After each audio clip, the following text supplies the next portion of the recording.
Hello and welcome to a project demonstration of Around the US. Around the US is a full stack project that creates a localized social network where users can create an account, update their personal information, upload and share photos, and like photos that others have posted. What I want to do before jumping into a demonstration is talk briefly about some of the technologies that were used to make this a reality. So this project was built using the MERN stack, which is MongoDB, ExpressJS, React, and Node.js.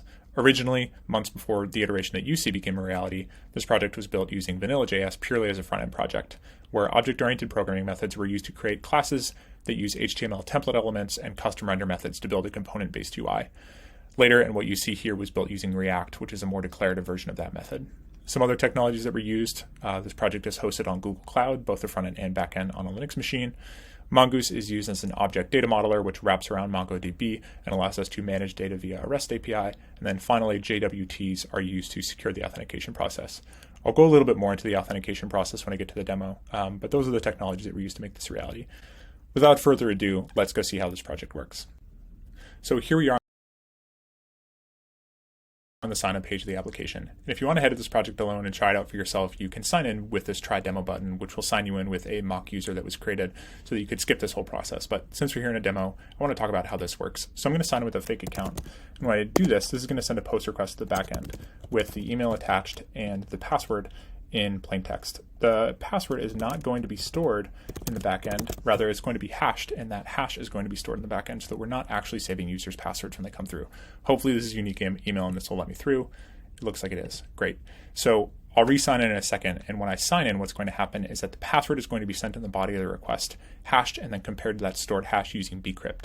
If the hashes are correct, a JWT is going to be signed with the user information and sent back to the client side and then stored in local storage. So why don't I log in and we'll see how that works. So jake@demo.com, test. Did I remember that okay?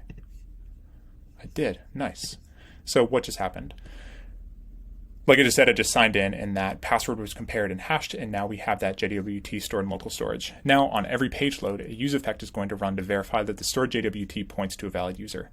On the back end, when that token is validated, the associated user information is attached to the request object to be used later down the road. On the front end, if that useEffect resolves with valid user data, that user data is stored in a global context object, and the user is authorized to access routes protected with higher order components. Since that JWT is stored in local storage, we can persist a session until that JWT expires or is deleted by logging out. So that's the authentication flow. Why don't we jump into how this application actually works? So here we are on the main page of the application, and what we'll see right away is that some information is already logged here for us. Here's my email stored up at the top. I can log out if I want, and then my name and my title or my subtitle is right there alongside of my avatar. This is default information, and these images were posted by other users who have been using this application. What I want to do is customize this to myself, so I want to get rid of this default information and upload it with some more customized stuff. So first I'll update my avatar, and then this will send a patch request to the backend where I can update the avatar portion of the user object attached to my email. So I'm going to take this URL right here, which is my photo from LinkedIn. I'll copy that address, come back here, and then post that URL right here. And if this is successful, you see we had some nice loading UX, and now we have that new information right up there. I want to go ahead and change my name. So I'll change this to Jake Cambley. And if you saw briefly, there's some custom validation going on as well. And if we don't fill out this field, it's going to say fill out the field, or if the information that we enter is not long enough, we'll have that. The native validation turned into custom validation and then fed to us as directions on what to do.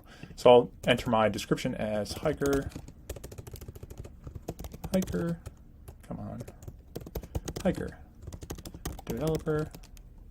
friend. That's me. Hiker, developer, friend. So I'll save that, and that just sent a patch request to my user document attached to my email. So that's all great. Now what else can I do here? Well, I can post images. So I'm going to come here, and I found this photo on Unsplash, and I really like this. So what I want to do is post this to the website. So I'll hit this plus button so that I can add an image, and this is going to send a post request where I can post an image, which is going to be a new data type stored in MongoDB. So the title of this is going to be White Mountains. And then here is the link. The White Mountains are a mountain range in New Hampshire near where I live right now, and I love these mountains. So I want to post a photo so that other people can see it. Now, what You'll see when I post this photo is that this image is posted with a trash can attached to it. And this is what I can use to delete the photo if I want. Now, if I click this, it's going to ask me if I'm really sure if I want to delete that. I don't actually want to delete that, but if I did, I could get rid of that. The other images don't have the trash cans because those have IDs, user IDs attached to them that don't match up to mine. So when an image is posted, before it renders, it will check to see if an image, the stored user object in context has an ID that matches with the image that was posted or the image that was rendered. And if it does, it will post a trash can, or it will render a trash can such that we can actually delete those images. But we don't want to allow users to delete images that don't belong to them, so that's why only this image has a trash can. In fact, I actually do want to delete that, so let's get rid of that, and we can see how that works. Now, here we are, we have a nice grid of other people's photos, and say I want to like them. I can click these buttons and like them as well. And what this is going to do is this is going to send a put request, and there's an array of likes stored aside each image object on MongoDB, and in that array contains user IDs of people who have liked them. So if I were to refresh this page and come back here, it's going to first validate the user, and then it's going to come back and it's going to persist that I actually like these because it will iterate through that array and see that my ID is attached to them and then render that black heart rather than a clear heart. So that's how the application works. We can come through here, update some new information, post new images, post new photos if you want, using URLs from around the web. Now, if I'm all done with this, I can log out and that will take me back to the sign up page. And if I refresh this, you can see that the account is no longer persisted and that JWT is gone. So that is the application that is around the US as a whole. This is a fun project to make. It was a great learning experience, both in learning vanilla JavaScript and object-oriented programming methods, as well as React and how to authenticate users to persist user sessions. So thanks for taking a look and have a great rest of your day.